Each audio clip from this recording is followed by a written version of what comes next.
Alors, bonsoir tout le monde. Bienvenue à cette séance du Conseil d'arrondissement de l'arrondissement des Chutes de la Chaudière-Est en ce 9 février. Alors, nous avons quorum ce soir avec tous les membres du Conseil et nous avons pour nous seconder qui va agir comme secrétaire de l'arrondissement, de la séance d'arrondissement, Mme Hélène Jonf, chef du service de l'urbanisme à la ville de Lévis. Alors, étant donné qu'on a, tout le monde est présent, qu'on a quorum, on peut déjà adopter l'ordre du jour. Madame Jonf, est-ce qu'il y a des modifications à l'ordre du jour? Non, elle peut être acceptée telle qu'elle. Merci. Alors, OK, merci. Il est proposé d'adopter l'ordre du jour tel que présenté. Est-ce que j'ai un On va faire la proposeur? proposition, Guy Dumoulin.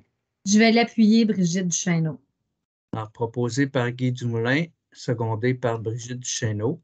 Période de questions du public. Étant donné que nous sommes en visioconférence, les gens ont la possibilité de poser des questions par écrit. Est-ce qu'on a reçu des questions, Mme Jonf, pour la séance de ce soir? Non, on n'a pas reçu de questions. Donc, pas de questions pour la période de questions. On est rendu au point 3, approbation du procès-verbal de la séance ordinaire du 12 janvier 2022. Alors, il est proposé d'approuver le procès-verbal de la séance du Conseil d'arrondissement des Chutes de la Chaudière-Est tenue le 12 janvier 2022. Est-ce que j'ai un proposeur et un appuyeur? Je vais le proposer, Karine Lavertu. Je vais l'appuyer, Michel Patry. Alors, proposé par Karine Lavertu, appuyé par Michel Patry.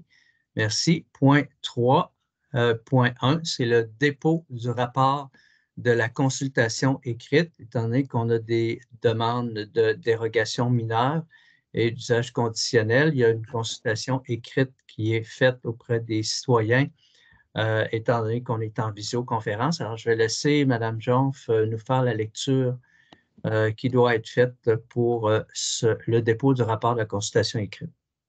Oui, merci. Donc, attendu que le gouvernement du Québec a adopté une déclaration d'urgence sanitaire en raison de la pandémie de la COVID-19 et que l'arrêté ministériel numéro 2021-054 du ministre de la Santé et des Services sociaux en date du 16 juillet 2021, qui stipule que toute procédure qui implique le déplacement et le rassemblement de citoyens, qui fait partie du processus décisionnel du conseil d'arrondissement, est déplacée par une consultation écrite annoncée 15 jours au préalable par un avis public.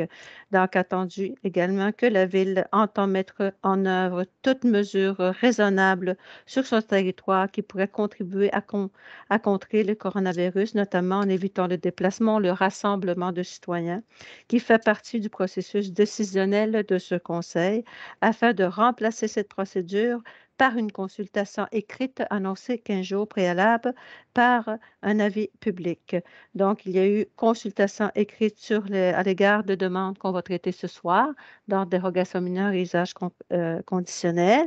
Le rapport de la consultation a été déposé au conseil d'arrondissement. Donc, ils ont pris connaissance de tous les commentaires reçus préalablement avant la séance. Donc, on va prendre une résolution comme quoi les membres ont pris acte du rapport de la consultation écrite. Est-ce que j'ai un proposeur et un secondeur? On va faire la proposition, Guy Dumoulin. Je vais l'appuyer, Brigitte Duchesneau. Alors, c'est proposé par Guy Dumoulin, appuyé par Brigitte Duchesneau. Point 4 de section 4, c'est-à-dire les demandes de dérogation mineure. 4.1, c'est une demande de dérogation mineure concernant la distance d'une ligne latérale d'un terrain pour un garage attenant existant au 1273 Chemin du Fleuve, secteur Saint-Romuald. Alors, je vais laisser Mme Jonf nous expliquer en quoi consiste la demande de dérogation mineure. Oui, merci. Donc, la demande vise à rendre conforme pour un garage attenant existant la distance minimale de la ligne latérale droite de terrain, côté S, à 0,90 mètres au lieu de 1 mètre. Tous les membres ont pris connaissance de la recommandation du comité consultatif d'urbanisme. Il y a un avis qui a été publié à cet effet. Donc, il y a eu consultation écrite sur cette demande. Ainsi, tout intéressé a pu se faire entendre par le conseil en transmettant ses commentaires par écrit. Les commentaires écrits reçus concernant cette demande ont été porté à l'attention des membres. Donc, les membres, après réflexion, ont décidé d'approuver la dérogation mineure. Alors, j'aurais besoin d'un proposeur et d'un secondeur pour accorder la dérogation mineure. Je vais la proposer, Brigitte Duchesneau. Je vais l'appuyer, Michel Patry. Alors, proposé par Brigitte Duchesneau, appuyé par Michel Patry. Merci. 4.2, demande de dérogation mineure concernant une marge de recul avant pour l'agrandissement d'un bâtiment principal au 981 rue de Beaumarchais. Alors, je vais laisser ici encore Mme Hélène Jones nous expliquer en quoi consiste la demande de dérogation mineure. Oui, merci. Donc, la demande vise à rendre conforme pour l'agrandissement d'un bâtiment principal la marge de recul avant minimale à 6,02 mètres au lieu de 7,5 mètres, le tout tel que prescrit au règlement de zonage et lotissement en vigueur. Attendu que tous les membres ont pris connaissance de la recommandation du comité consultatif d'urbanisme, il y a un avis qui a été publié à cet effet. Donc, il y a eu consultation écrite sur cette demande ainsi que tout intéressé a pu se faire entendre par le conseil en transmettant ses commentaires par écrit. Il a alors été convenu de refuser la demande de dérogation mineure. Alors, j'aurais besoin d'un proposeur et d'un secondeur pour refuser la demande de dérogation mineure telle que demandée. Alors, je vais le proposer, Michel Patry.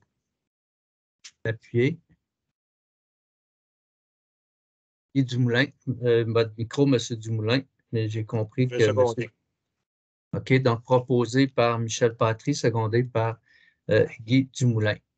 4.3, une demande de dérogation mineure qui concerne une marge de recul avant pour un bâtiment principal au 1168 rue de la Chicoutée, secteur Sainte-Hélène de Briquéville.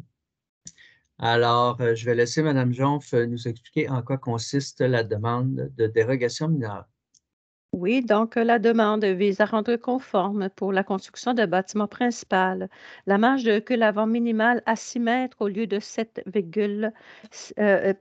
mètres au lieu de 7,6 mètres, le tout tel que prescrit au règlement de zonage et lotissement en vigueur.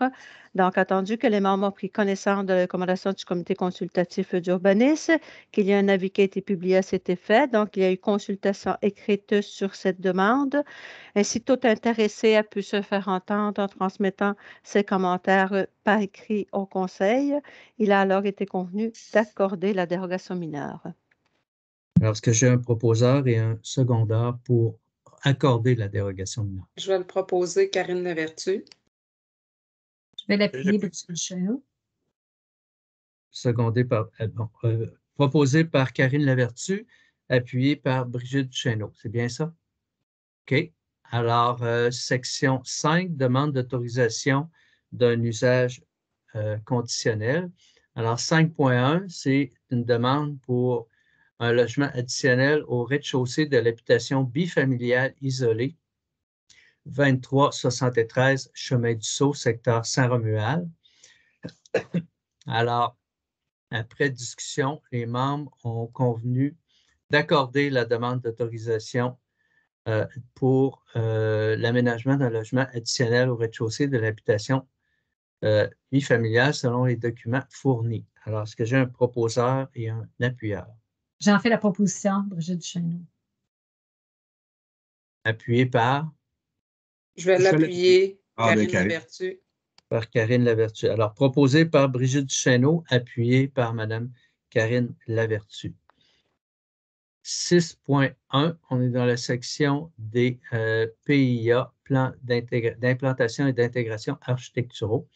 Alors, le 6.1, c'est pour des travaux d'aménagement de terrain au 2091 boulevard Guillaume Couture. Alors, il est proposé d'approuver les travaux, incluant les modifications qui ont été acceptées par le requérant. Alors, est-ce que j'ai un proposeur et un secondeur pour... J'en fais la proposition, Brigitte Duchesneau. Pardon. Je vais l'appuyer, Michel Patry. Alors, proposé par Brigitte Duchesneau, appuyé par Michel Patry.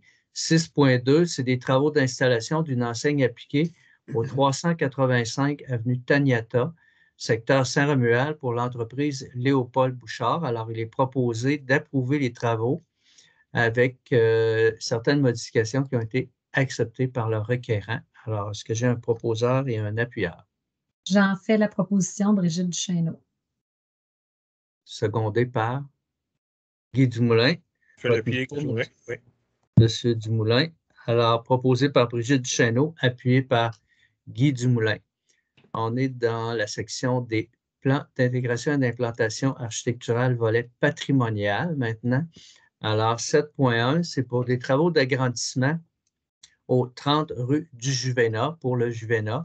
Alors, il est proposé… Alors, Monsieur le Président, voulez-vous Oui. faire noter au procès-verbal, compte tenu que je suis membre du conseil d'administration de la Fondation Les Amis du Juvénat, même s'il ne s'agit pas du Juvénat proprement dit, je ne participerai pas à la décision. Alors, je me retire pour le temps de cette décision.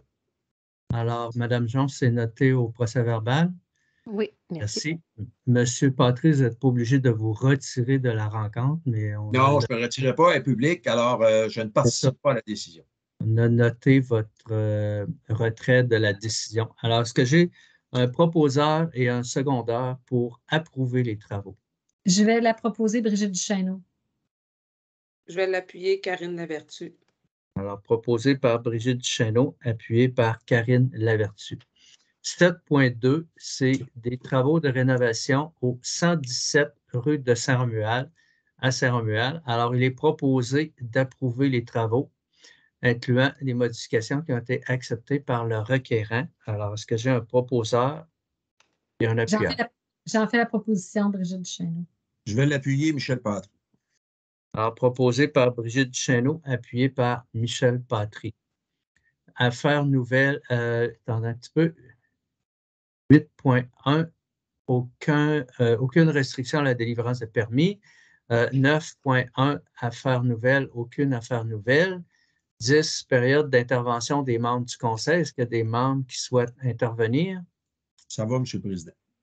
Parfait. Alors, point 11, levée de la séance.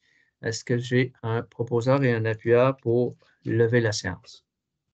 Je vais en faire la proposition, Brigitte Duchesneau. Je vais l'appuyer, Guy Dumoulin. Alors, proposé par Brigitte Duchesneau et appuyé par Guy Dumoulin. C'est ce qui met fin à notre séance du Conseil d'arrondissement Chute de la Chaudière-Est du 9 février. Alors, merci à tout le monde. Bonne soirée. Merci, bonne soirée. Bonne soirée. Merci.